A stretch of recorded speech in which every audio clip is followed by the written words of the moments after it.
कि अब तो कुछ भी बोल ले वो है, कुछ भी बोल दे, बोलने में तो नहीं हाजिरी तो लगवानी है राजनीति में सुने। कांग्रेस के पास मुद्दा नहीं बचा। रात भी जो है विश्वास प्रस्ताव सरकार के खिलाफ लेकर के ये लोग आए, फिर सुनने का भी मादा नहीं है। ये मजाक नहीं होता कि आप कुछ भी खड़ा होकर के बात बोल देंगे और फिर उस सुनने का हम तैयारी नहीं करते, फिर भाग जाते हैं। उसके अंदर गैंगस्टर का कोई स्थान नहीं है। और हमने ये कहा भी था कि या तो वो बदमाशी को छोड़े या फिर हरियाणा छोड़े, दोनों की एक। देखिए, आज लाडवा विधानसभा के गांव का दौरा, आज लोगों की समस्याएं सुनने के लिए मैं लाडवा में आया था और पहला कार्यक्रम प्रहलादपुर में समापन हुआ है। लोगों की ग्रीवेंस, लोगों की समस्याएं, उनका समाधान हम यहाँ पर कर रहे हैं। हमारे सभी अधिकारीगण और गांव के लोग हैं।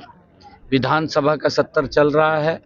विधानसभा के सत्र में कांग्रेस पार्टी कई झूठ के मुद्दे लेकर के, कोई वोट चोरी की बात कर रहा है, कोई संविधान को खतरे की बात कर रहा है इनमें से, परंतु सारे के सारे बोगस मुद्दे कांग्रेस पार्टी लेकर के आ रही है।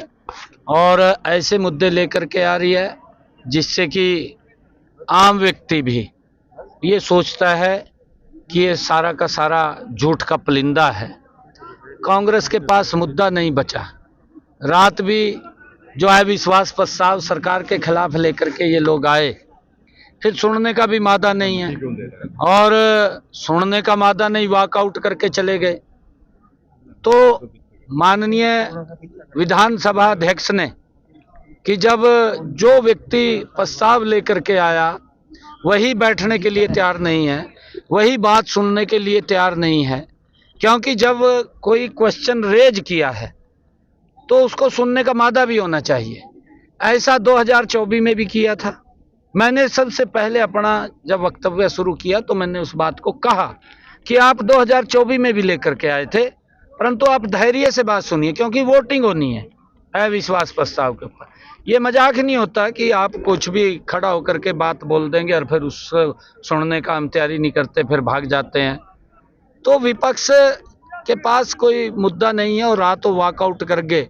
तो माननीय विधानसभा अध्यक्ष ने जब जो लोग प्रस्ताव लेकर के आए थे और वही सुनने के लिए तैयार नहीं, वही वॉकआउट करके चले गए, उन्होंने सर्वसम्मति से उसको खारिज कर दिया। तो मानते नहीं, लोकसभा भी नहीं चलने दे रहे हैं ये लोग। कभी वंदे भारत को लेकर विरोध करने रहते हैं, कभी सर को लेकर, तो तमाम मुद्दों को लेकर लोकसभा भी नहीं चलने दिया। देखिए, मैंने कहा है कि इनके पास कोई मुद्दा नहीं बचा। कांग्रेस पार्टी खत्म हो चुकी है। अब ऐसे मुद्दे लेकर के ये आ रहे हैं कि 60-55 साल तक शासन करते रहे, भी उनमें क्या क्या काम किए वो गुणवाने की तो दूर की बात गई।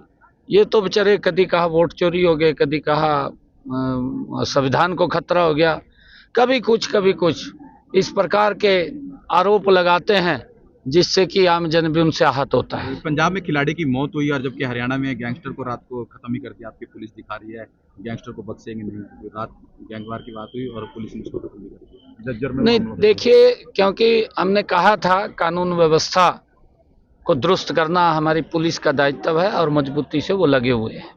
उसके अंदर गैंगस्टर का कोई स्थान नहीं है। और हमने ये कहा भी था कि या तो वो बदमाशी को छोड़े या फिर हरियाणा छोड़े, दोनों की एक बात है।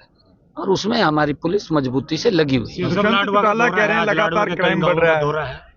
हाँ, आज कई गांवों के अंदर मैंने कहा है, क्योंकि मैं बराबर जब भी समय रहता है तो मैं लाडवा के क्षेत्र के लोगों को मिलता रहता हूं, क्योंकि लाडवा के क्षेत्र के लोगों ने बड़ा स्नेह और प्यार दिया है। मैं इनका दिल से धन्यवाद। लगातार क्राइम बढ़ रहा है। गृह मंत्री आप हैं और सारी जिम्मेदारी आपकी बोला। देखिए, दुष्यंत चौटाला जी भी सरकार में मंत्री रहे हैं, उसको मालूम है, क्योंकि अब तो कुछ भी बोल ले वो है, कुछ भी बोल दे, बोलने में तो नहीं हाजिरी तो लगवानी है राजनीति में सुने, परंतु देख लिया लोगों ने उसका भी। Thank you sir. Thank you.